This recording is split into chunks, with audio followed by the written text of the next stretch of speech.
이낙연 국무총리 후보자가 취임 뒤 군산을 방문해서 군산 조선소 문제를 해결하는 등 전북 현안을 적극 챙기겠다는 뜻을 밝혔습니다.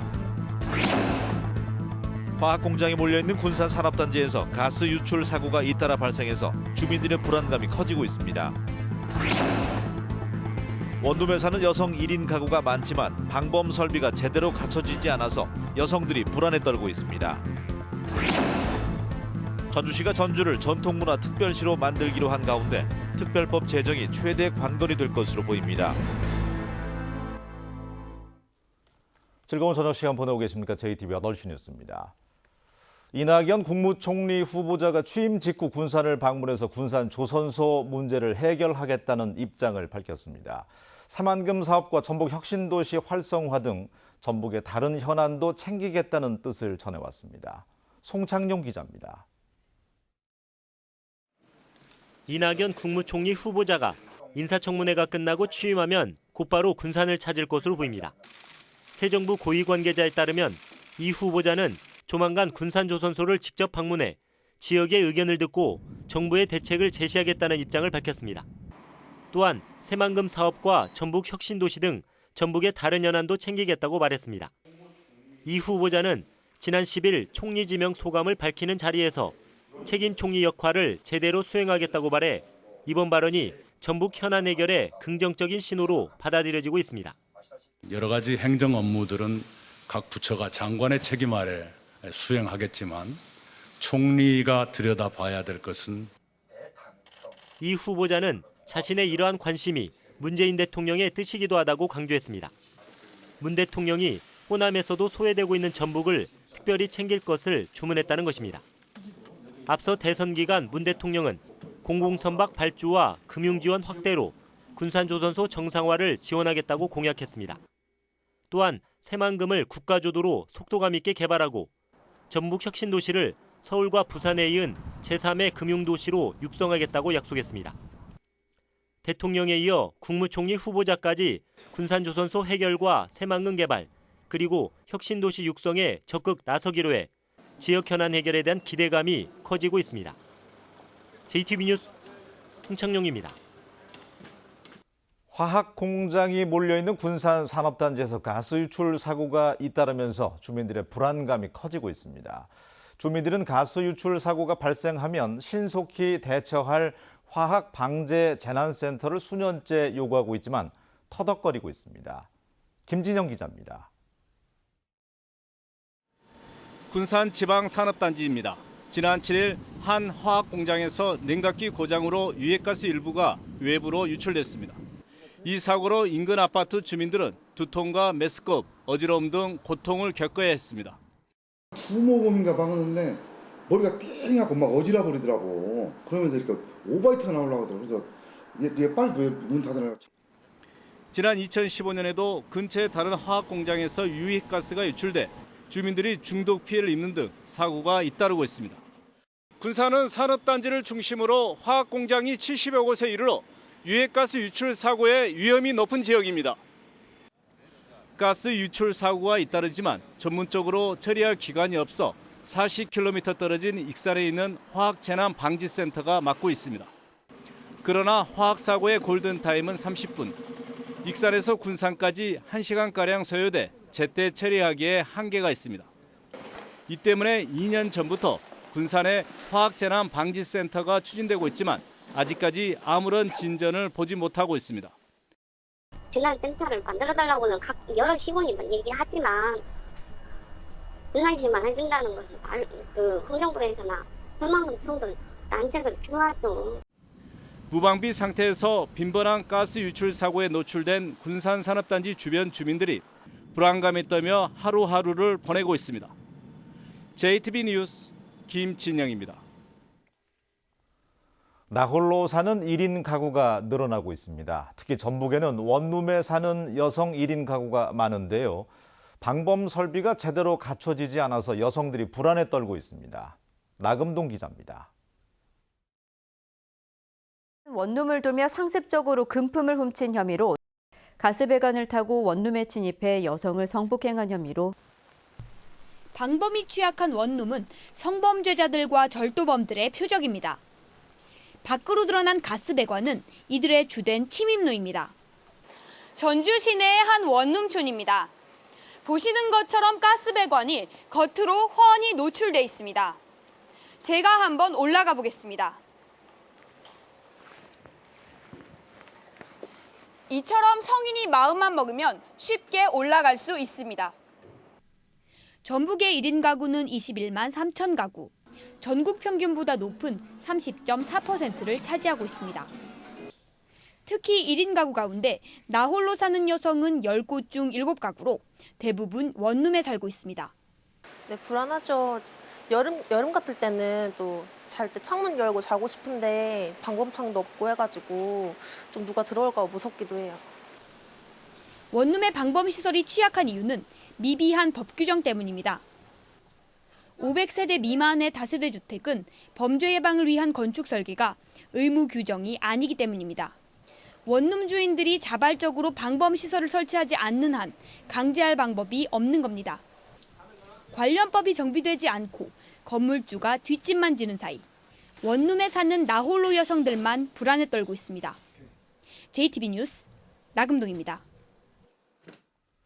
앞서 보신 것처럼 원룸에 사는 나홀로 여성 가구가 늘고 있는 만큼 방범 대책을 마련하는 일이 과제인데요. 어떤 대안이 있는지 또 문제점은 없는지 하원호 기자가 살펴봤습니다. 익산의 한 원룸입니다. 가스배관에 가시덮개를 씌워놨습니다. 절도범들이 배관을 타고 올라가기 어렵게 만든 겁니다. 창문에는 튼튼한 방범창을 달았고 곳곳에 CCTV도 설치했습니다. 고층 빌라를 가봤는데 엘리베이터 타고 가도 괜히 섬뜩하고 혼자 타니까 늦게 갈 때는 되게 무섭고 그렇더라고요. 근데 여기는 밤늦게 들어와도 그래도 안심이 되고. 경찰이 직접 방범 상태를 확인하고 인증해준 여성 안심 원룸입니다. 야간에 그 조도, 그다음에 방범창, 그리고 가스 배관, 외부 가스 배관의 덮개라든가 가시캡을 설치를 해서 외부에서 배관을 타고 침입하지 못하도록. 이처럼 건물 설계나 도시계획에 범죄 예방 요소를 반영하는 걸 세테드라고 부릅니다. 우리나라에도 10년 전부터 이 개념이 도입됐는데 최근에서야 전라북도와 전주시 등 5개 자치단체가 관련 조례를 만들었습니다. 하지만 적용 대상은 공공건물에 그치고 있고 시행을 위한 기본계획조차 마련돼 있지 않습니다. 그 도시적인 기본계획에 범죄 예방 관련된 부분들을 일부 넣어서 그 사업을 지금 시행하고 있는 부분들이죠. 용역을 하려고 했는데 이제 그 사업 예산 자체가 이제 세워지지 않아서. 작은 규모의 다세대 주택에도 방범 설계를 의무화하는 등 1인 가구 증가에 따른 대책 마련이 시급합니다. JTB 뉴스 하원호입니다. 전주시가 전주를 전통문화 특별시로 만들기로 했습니다. 이 대선 때 여야 공약으로 채택됐는데 정부 차원의 지원 근거를 마련할 특별법 제정이 최대 관건입니다. 권대성 기자가 보도합니다. 한 해 1,000만 명이 찾는 전주 한옥마을. 명실공히 한국을 대표하는 관광지로 우뚝 섰습니다. 전주시는 전주를 전통문화 기반의 문화특별시이자 아시아 대표 관광도시로 만들겠다는 구상을 세웠습니다.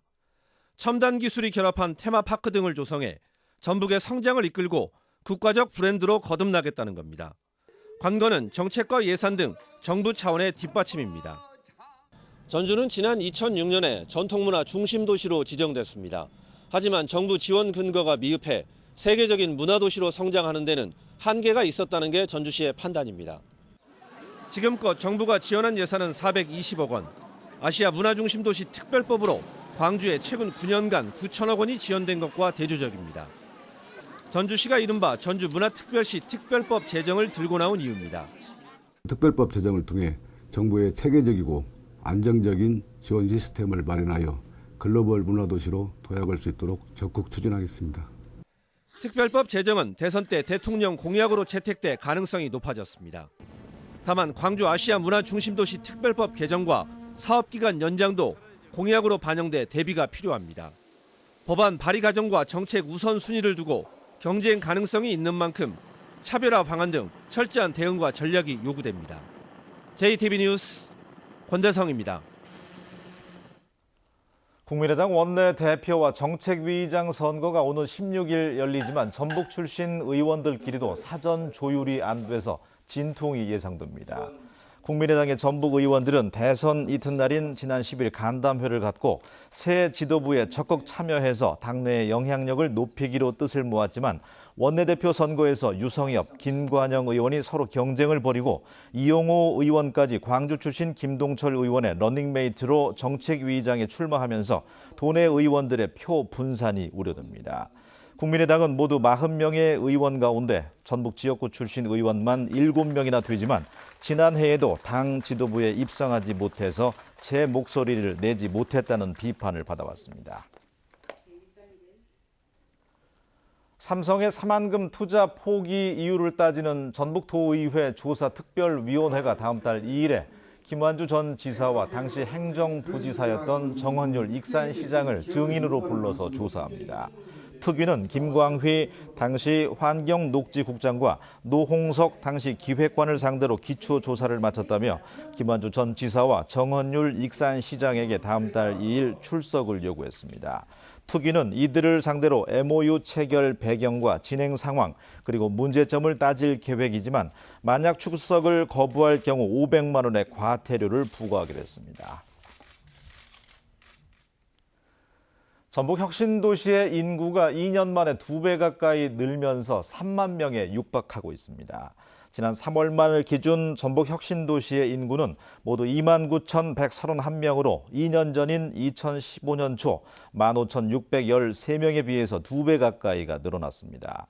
전라북도는 오는 9월에 12개 이전 기관 가운데 마지막으로 한국식품연구원이 입주하면 혁신도시의 인구가 3만 명을 넘을 것으로 예상했습니다. 스승의 날인 내일 도내 학교 10곳 가운데 3곳은 재량 휴업을 실시합니다. 전북교육청은 초등학교 141곳, 중학교 45곳, 고등학교 52곳 등 모두 238개 학교가 내일 하루 휴업한다고 밝혔습니다. 올해 재량 휴업 학교는 청탁금지법이 시행된 뒤에 선물이나 촌지를 주고받는 문화가 사라지면서 지난해보다 크게 줄었습니다. 앞으로 교육 활동이 끝나기 전에는 학교의 체육시설 개방이 제한됩니다. 전북교육청은 등하교 시간이나 교육 활동을 전후해서 1시간 이내에는 학교 체육시설의 외부인 이용을 제한하고 특정 단체가 체육시설을 독점 사용하는 것을 방지하기 위해서 하루 서너 시간 이내로 제한했습니다. 학교 체육시설을 장기 임대할 경우에도 1년을 초과하는 계약을 금지하고 학교 시설을 특정 종교의 예배 장소로 제공하지 못하도록 했습니다. 20세 이하 월드컵 경기가 열리는 날에 해당 노선의 시내버스 운행이 크게 확대됩니다. 전주시는 오는 20일과 28일 다음 달 4일에 전주 월드컵 경기장을 지나는 시내버스를 기존 30대 이외에 21대를 추가로 투입하기로 했습니다. 임시버스는 각각 평화동과 전주역에서 월드컵 경기장까지 경기 시작 2시간 전부터 경기가 끝난 직후까지 운행됩니다. 군산과 충남 서천을 잇는 동백대교가 지난 2008년 공사를 시작한 지 10년 만에 개통됩니다. 군산시는 모두 2,300억 원이 투입된 길이 3km의 동백대교가 현재 90%의 공정을 보이고 있으며 가로등 설치 등 마무리 작업이 끝나면 오는 7월부터 부분 개통될 예정이라고 밝혔습니다. 군산시는 동백대교가 개통되면 물류 비용이 절감되고 관광객 유치에도 도움이 될 것으로 기대하고 있습니다. 익산 등 고도지구에서 각종 건축 허가가 대폭 간소화됩니다. 문화재청은 고도지구에서 소규모 건축물의 신축과 증축, 이전 등 경미한 건축 행위에 대해서는 심의 절차를 생략하도록 시행령을 개정해서 오는 30일부터 시행한다고 밝혔습니다. 문화재청은 이럴 경우 기존에 한 달가량 걸리던 관련 허가 기간이 나흘로 크게 단축될 것으로 보고 있습니다. 오늘 오전 3시 50분쯤 무주군 무주읍 당산대교 인근에서 휴가 나온 군인 19살 허모 씨가 몰던 오토바이가 가드레일을 들이받아 허 씨가 숨졌습니다. 경찰은 허 씨가 커브길에서 중심을 잃어서 사고가 난 것으로 보고 정확한 사고 경위를 조사하고 있습니다. 오전 10시 20분쯤에는 전주시 삼천동 한 도로에서 50살 장모 씨가 몰던 덤프트럭이 신호 대기 중이던 승용차를 들이받아서 사중 추돌 사고가 발생해 5명이 다쳤습니다. 날씨입니다. 전북은 내일 대체로 맑은 뒤에 오후에 구름이 많겠고 바람이 약간 강하게 불겠습니다. 미세먼지 농도는 보통 수준을 보이겠습니다.